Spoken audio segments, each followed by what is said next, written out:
les decía, hoy nos toca hablar de esta película de The Witch de 2015, que el título completo de esta película es, The Witch, a New England Folk Tale, o una leyenda de Nueva Inglaterra, ¿no?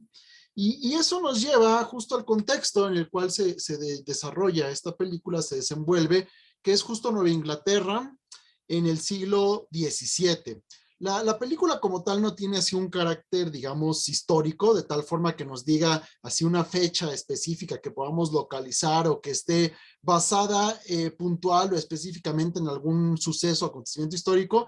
Y creo que el mismo título de la película nos sugiere esa carencia de rigor histórico al hablar de una leyenda o de un folk tale de Nueva Inglaterra, ¿no? Un relato folclórico de Nueva Inglaterra. Lo cierto es que a pesar de los pocos indicios históricos o de contextos específicos que nos da la película, sí se puede concluir y sí se puede ubicar dónde exactamente o con cierta cercanía dónde tiene lugar temporalmente esta película, ¿no? Sucede que, bueno, pues está ubicada en las primeras décadas de colonización de Estados Unidos, o bueno, de lo que hoy día es el territorio de Estados Unidos, y pues obviamente en el norte de la costa este, que fueron los primeros territorios colonizados, ¿no? Las 13 colonias originales, pues justo estaban de este lado de lo que hoy día es los Estados Unidos. Y ahora, si bien no tenemos así una fecha exacta de dónde, de cuándo, pero mejor dicho, tiene lugar esta película, podemos deducir que muy probablemente esta película se lleva a cabo, tenga lugar y se lleve a cabo por ahí de 1640 más o menos, 1630 y algo, 1640, porque tenemos que los personajes, o algunos de los personajes, Thomasin y Caleb, en algún momento relatan que ellos vivieron en Inglaterra y entonces por cómo se ve el desarrollo urbano en la película de en esta colonia de la cual son expulsados al principio de la película Thomasin y toda su familia, podemos ver que todavía hay poco desarrollo urbano, por lo cual podríamos deducir que es la primera mitad del siglo XVII. Y bueno, el hecho de que Thomasin y Caleb recuerden que habían estado en Inglaterra, nos habla de que muy probablemente ellos pertenezcan a pues una segunda camada de colonos británicos que salieron de Inglaterra a finales de la década de los años 20 de 1600 y que pues fueron, digamos, de los pioneros en explorar un poco más el territorio hacia el oeste, ¿no? De hecho, toda la historia de Estados Unidos hasta el siglo XIX pues está muy relacionada con esta cuestión de ir dominando e ir domesticando el territorio, ¿no? Justo creo que la película también nos hace énfasis en eso, también desde las primeras secuencias, cuando, bueno, después de que son expulsados del plantío, de la comunidad a la cual pertenecían, pues la familia de Thomas se va a embarcar a esta aventura frente a estos territorios, pues hasta entonces inhóspitos y desconocidos, ¿no? A propósito de, bueno, la expulsión de la familia de Thomasin, en realidad tampoco la película nos da mayores indicios, ¿no? Solamente, bueno, ya nos sitúa ahí en esta especie de juicio de audiencia pública en donde pues le están diciendo al papá de Thomasin, a William, que pues tiene que abandonar la plantación, perdón. Y igual, aunque no nos da muchos indicios, podemos deducir qué es lo que pasó por ahí. Sucede que justo en estos años, los personajes que llegaron de Inglaterra a este territorio que justo se le puso de Nueva Inglaterra, eran de una subvertiente del protestantismo que venía huyendo de ciertos sesgos y de ciertas persecuciones que se estaban dando en la iglesia anglicana de Inglaterra. Particularmente eran grupos ay, ahorita se me fue el nombre, déjenme acuerdo cómo se llaman. Los puritanos, perdone, son los puritanos. ¿Qué características tenían estos puritanos? Los puritanos eran, tenían como que dos vertientes. La primera era que se alejaran de las prácticas religiosas muy mezcladas con la política que se estaban dando en la Inglaterra de aquel entonces y que de alguna forma habían contaminado la religiosidad, ¿no? Y entonces los puritanos, justo por eso se llaman puritanos, lo que buscaban era recuperar la pureza ritual del protestantismo y de la fe cristiana.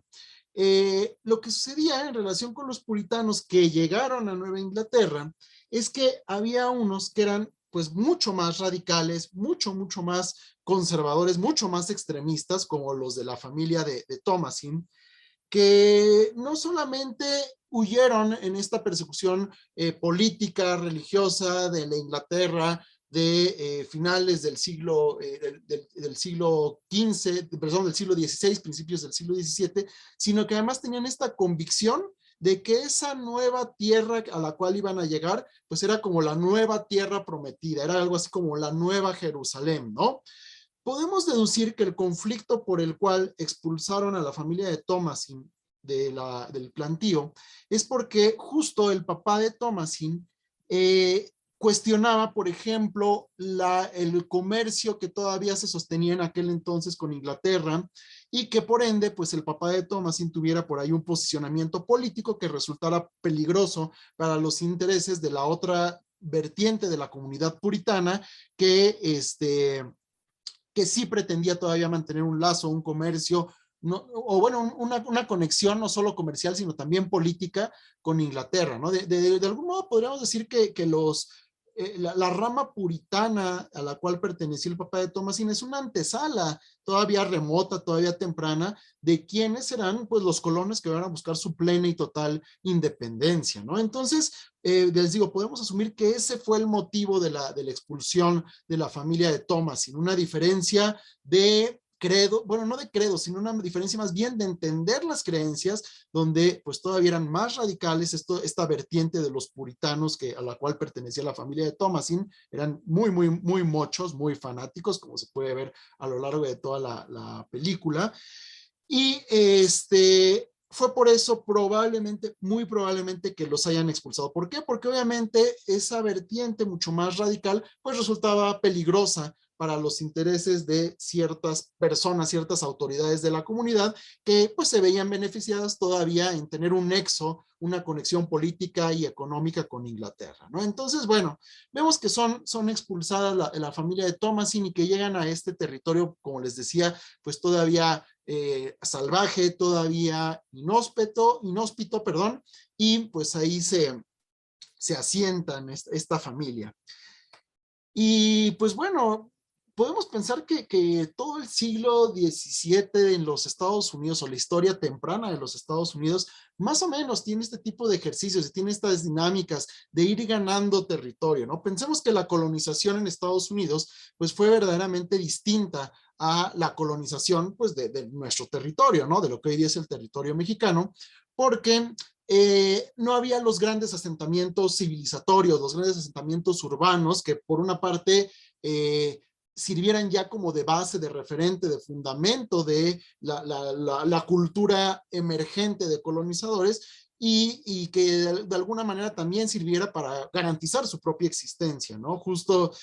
pues dentro de algunas semanas pues se va a celebrar en Estados Unidos esto del Día de Acción de Gracias, que está muy relacionado con estas primeras años, estas primeras décadas de la colonización, donde pues lo que sucedió y por lo que se conmemora en el Día de Acción de Gracias es que parte de estos colonos puritanos se las vieron muy difíciles para sobrevivir, pero que recibieron la ayuda de ciertos sectores de los pueblos originarios, de los pueblos indígenas estadounidenses, y justo les agradecieron por eso. Cuando se habla del Día de Acción de Gracias, se conmemora esa pues bienvenida que la verdad es que los colonos y los puritanos pues les terminaron pagando bastante mal, porque como sabemos, bueno, la historia de la colonización británica y posteriormente estadounidense pues tiene que ver más con una cuestión de exterminio y de segregación que con el mestizaje, como sí se dio pues más en este territorio que hoy día es México, ¿no? Y bueno, ya hablando de algunos aspectos más concretos, más específicos de la película, tenemos que el primer acontecimiento, el primer suceso sobrenatural y que nos mete en la atmósfera y en lo que va a suceder en toda la película, tiene que ver con la desaparición de Samuel, el hermano más chiquito de Thomas, en este bebé. Y es que en realidad la cuestión de las brujas con los bebés siempre ha estado, o siempre estuvo ahí presente, ¿no? Digo, no hay que perder de vista que esta película lo que hace es agarrar las declaraciones o las supuestas declaraciones de las supuestas brujas y convertirlas como si fueran hechos reales, ¿no? Y entonces a las brujas siempre se les ha asociado con la desaparición de los bebés, ¿no? Las brujas se roban a los bebés, las brujas desaparecen a los bebés, se comen a los bebés, se los entregan a Satanás. Y ahora, desde un punto de vista sociológico, histórico, ¿por qué podría darse la relación de las brujas con esto de la desaparición de los bebés y con esta cuestión de las brujas como un peligro para la sociedad, pero además particularmente un peligro para los bebés? Bueno, pues resulta que muchas mujeres acusadas de brujería, sobre todo en Europa, pero finalmente pensemos que las tradiciones europeas se pasaron a los colonos en América, las brujas en Europa o las mujeres acusadas de brujería en Europa, muchas de ellas estaban asociadas, por ejemplo, con el trabajo de curanderas que a su vez hacían labores de parteras. Y en ese sentido, ¿qué es lo que pasaba? Estas mujeres que conocían de remedios, de herbolaria, y que además tenían un contacto con las mujeres del pueblo, podríamos decir que tenían un control de la natalidad. Incluso se sabe que en aquel entonces estas mujeres, si bien ayudaban a las mujeres a parir, también ayudaban a las mujeres que no querían parir, también las ayudaban con pues ciertos remedios y con la utilización de ciertas hierbas para pues evitar que se embarazaran, ¿no? Obviamente, desde un punto de vista de dinámica social, cuando cierto sector tiene el control de la natalidad, pues tiene cierto poder sobre ese grupo social, ¿no? Porque el hecho de controlar quiénes nacen y de conocer quiénes nacen y quiénes no nacen, pues de alguna forma puede comprometer el futuro de esa comunidad, ¿no? Finalmente, hoy día podríamos pensar que en ciertos países donde la natalidad ha bajado, el futuro de esos países está en riesgo, ¿no? O sea, el futuro de Europa o el futuro de Japón, por ejemplo, países cuya tasa de natalidad ha bajado de forma importante, pues el futuro de esos países, el futuro económico, el futuro político, el futuro social, pues se pone en un riesgo importante. Entonces, el tener figuras, el tener mujeres que tenían el control de la natalidad, el saber y el control en torno a la natalidad, pues las hacía peligrosas y por ende las volvía sujetas a ser perseguidas por brujería, ¿no? De ahí que venga esta relación compleja y bastante conflictiva de que pues las brujas les gusta llevarse y les gusta robarse a los bebés, ¿no? No es tanto en un sentido literal, sino más bien en un sentido de control de la natalidad. Y justo aquí lo que vemos que sucede con Samuel, pues es que se lo lleva la bruja, ¿no? O sea, cuando Thomasin está ahí jugando con él, Thomasin se distrae unos instantes y bueno, eso basta para que la bruja pues desaparezca a este bebé de su familia.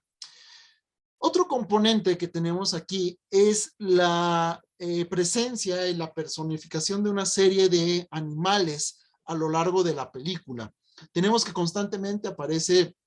un conejo que anda rondando por ahí y también, bueno, más adelante aparece por ahí un cuervo, perdón, que se presenta en las visiones críticas de la madre de Thomasin. Podemos deducir que lo que nos presenta aquí The Witch tiene que ver con otro de los rasgos típicos de las brujas, igual de las brujas europeas, pero llevadas a las ideas de las brujas en América, que es que las brujas no solamente tenían un dominio y un control de la naturaleza y de los animales para pues llevar a cabo sus crímenes, entre comillas, y sus cometidos, sino que además tenían el poder de que se podían convertir en animales. Podrían cambiar de forma y podrían adquirir formas de conejos, formas de aves, formas de gatos, por ejemplo. De ahí también viene mucho la asociación de las brujas con los gatos, de tal manera que estas brujas en sus poderes que les había dado el pacto demoníaco, pues se podían convertir en animales con tal de que pudieran meterse en lugares recógnitos o que pudieran estar espiando y viendo qué es lo que hacen las personas sin que se dieran cuenta, ¿no? De ahí que pues a lo largo de la película tenemos posibles transfiguraciones de la bruja o de la bruja que habita en el bosque en distintos animales, principalmente el conejo y el cuervo. También otro de los superpoderes de las brujas, pues está no solamente convertirse o cambiar su forma en animales, sino también cambiar su aspecto, ¿no? Y justamente vemos que cuando Caleb se pierde en el bosque, se le aparece la bruja, pero se le aparece con esta forma mucho más joven y mucho más atractiva, ¿no? Pensando que también el personaje de Caleb pues vive y tiene ahí dentro del conflicto del personaje, pues está la cuestión de su despertar del deseo sexual y bueno, la película nos da a entender que justamente la bruja aprovecha eso para pues atraerlo, ¿no? Cuando en realidad en algunos otros momentos vemos pues la imagen verdadera de la bruja, ¿no? Por supuesto una imagen más ligada a pues la versión o la visión más monstruosa y más desagradable de pues este arquetipo, de este personaje de la bruja, ¿no? Pero bueno, la bruja utiliza esta forma o se transforma para pues atraer a Caleb, ¿no? Y pues literalmente chuparlo. De hecho, el dicho de se lo chupó la bruja, pues viene justamente de acá, de estas personas que por alguna circunstancia o por alguna situación, pues llegan a ser corrompidos, ¿no? Porque en este caso, como vemos en la película, pues Caleb nunca vuelve a ser el mismo y está totalmente trastornado después de su contacto y después de su encuentro con la bruja, donde, bueno, aquí particularmente, quizá dura unos instantes en la película, pero se alcanza a ver cómo la figura o la forma juvenil y atractiva de la bruja no es más que una ilusión porque pues sigue conservando sus garras o sus manos no afortunadas propiamente de brujas, ¿no? Y que esto pues concluye con pues la muerte y también que Caleb pues termina siendo chupado por la bruja. Y bueno, la otra figura animal que aparece ahí constantemente, pues es la del carnero la cabra, mejor dicho, es una cabra, no es un carnero, Black Phillip, que en este caso no es que sea una transfiguración de la bruja, sino que es la representación del diablo, del demonio, ¿no? Existe culturalmente este paralelismo de relacionar al macho cabrío, a una cabra cornuda, con el diablo por varios motivos, ¿no? El primero de ellos tiene que ver con la tensión y la diferencia que hay entre la iconografía, es decir, las imágenes propias del el cristianismo, del catolicismo, ligadas pues a la figura de Cristo y otro tipo de deidades como por ejemplo, deidades que serían calificadas como paganas, como Pan o como Baphomet, que sí están ligadas a esta figura del macho cabrío. Hay que recordar que desde la perspectiva cristiana y sobre todo la perspectiva cristiana pues del pasado, todo aquello que no sea cristianismo pues es pagano y es además producto del diablo, ¿no? Entonces tenemos por ahí esos referentes, esas imágenes de estas deidades no cristianas como Pan o como Baphomet como representaciones del diablo, aunque en sus respectivos ritos, en sus respectivos credos, no necesariamente sean completamente negativas, ¿no? Por otra parte, el macho cabrío, a diferencia de pues, el resto del ganado, es este animal que es rebelde, es este animal que no es tan fácil meterlo dentro del redil, ¿no? Incluso desde las primeras escenas de la película vemos que Black Phillip o esta cabra que tiene la familia, pues no es tan mansita como los otros animales, ¿no? Entonces, en ese sentido, pues también está este carácter de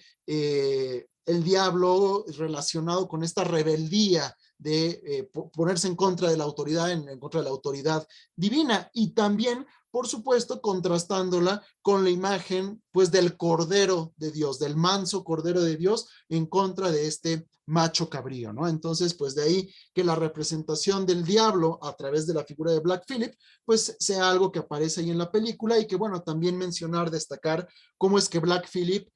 particularmente, pues ahí mal aconseja, influencia, y al parecer tiene un dominio sobre el par de niños chiquitos, sobre los gemelos, sobre Jacob y Mercy, que pues todo el tiempo están como que rindiéndole culto justamente a Black Phillip, ¿no? O al diablo propiamente hablando. Y que les decía, no es una imagen para nada extraña, para nada ajena en la tradición, en la cultura occidental. Tenemos, por ejemplo, esta famosísima pintura de Goya,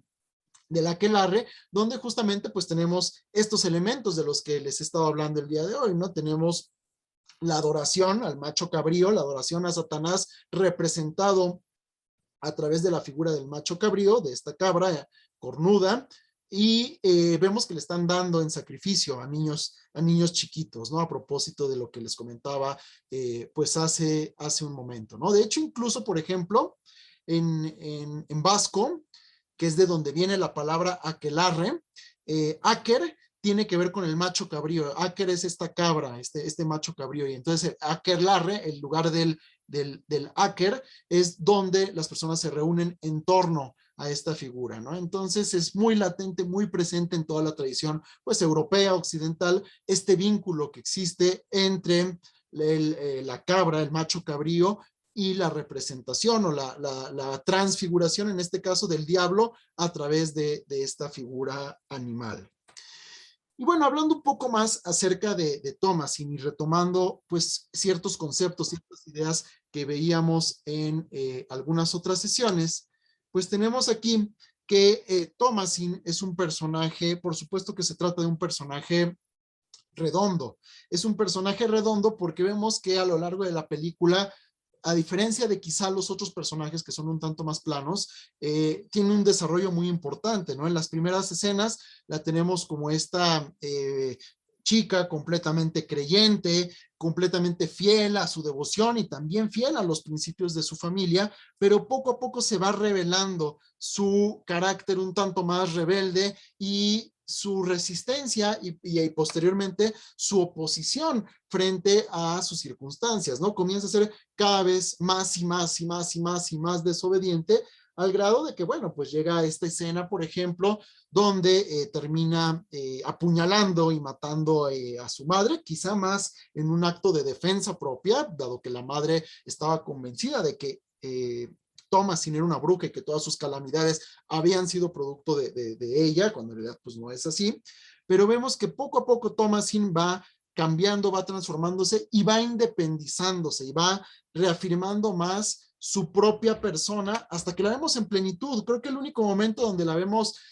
feliz, donde la vemos riéndose, donde la vemos libre, pues es cuando se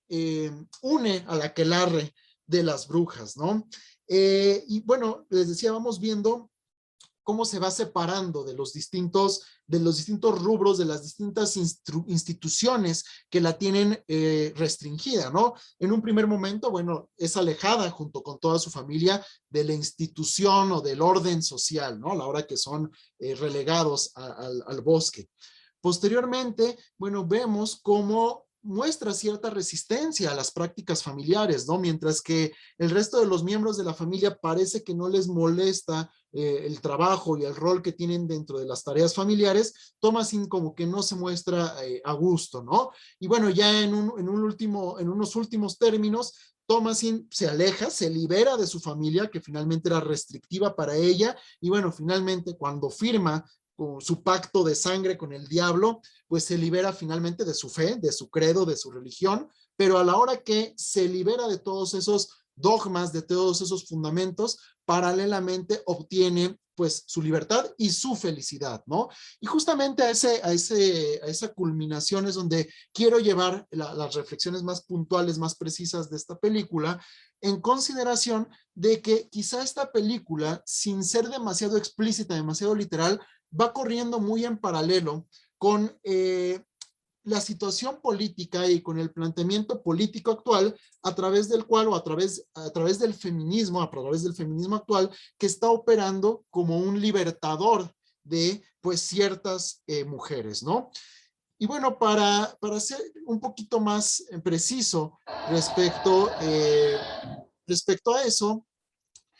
les voy a compartir cómo es que yo estoy trabajando en mi tesis, este tipo de imágenes, este tipo de referentes visuales, o sea, es decir, lo cinematográfico, haciendo esto que estamos viendo acá, que les estoy compartiendo, que es un atlas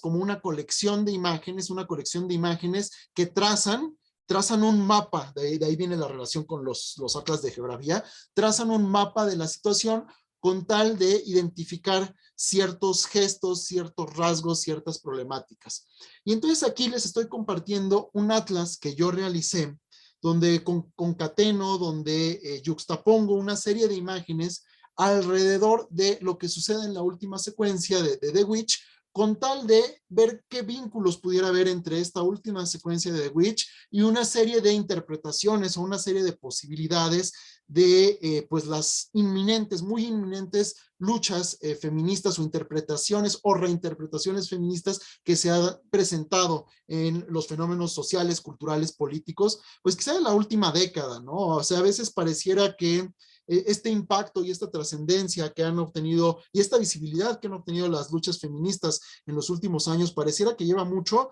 pero cuando hacemos una revisión histórica, muchos gestos, muchas posibilidades, muchos temas que hoy día están en la discusión pública y que hoy día están transformando el entorno o están al menos con la pretensión de transformar el entorno, hace 10, hace 15 años eran más bien bastante poco abordados, ¿no? Entonces voy a tratar de explicarles, aunque sea muy someramente, cómo funciona este atlas de imágenes que les estoy compartiendo, este atlas de imágenes en torno a esta escena, esta secuencia final de The Witch. Aquí, bueno, tenemos todos los referentes más precisos de dónde vienen esas imágenes. Ahorita me detendré de manera más específica, no a todas, por supuesto, sino más bien al conjunto o a los conjuntos que aparecen aquí. Y es que yo he identificado, o más bien trabajé este atlas a partir de 3 problemáticas particulares o a partir de 3 rubros, ¿no? Voy a puntualizar cada uno de estos 3 rubros, aunque sea muy brevemente a continuación, y bueno, si quieren ahorita los comentamos, los platicamos más a detalle. El primero de ellos tiene que ver con lo que he titulado la potencia a partir de la simbiosis entre la corporalidad femenina y la naturaleza. ¿Qué es lo que quiero decir con esto y que queda plasmado en esta secuencia final de The Witch? Si se fijan, el bosque, la naturaleza, a lo largo de toda la película, hasta antes de esta secuencia final, es un enemigo y es un peligro, ¿no? Y no es hasta este momento, donde Thomasin se interna en lo profundo del bosque, que la naturaleza, en lugar de ser este peligro, más bien se convierte en su hogar y más bien la termina por absorber y termina acogiéndola.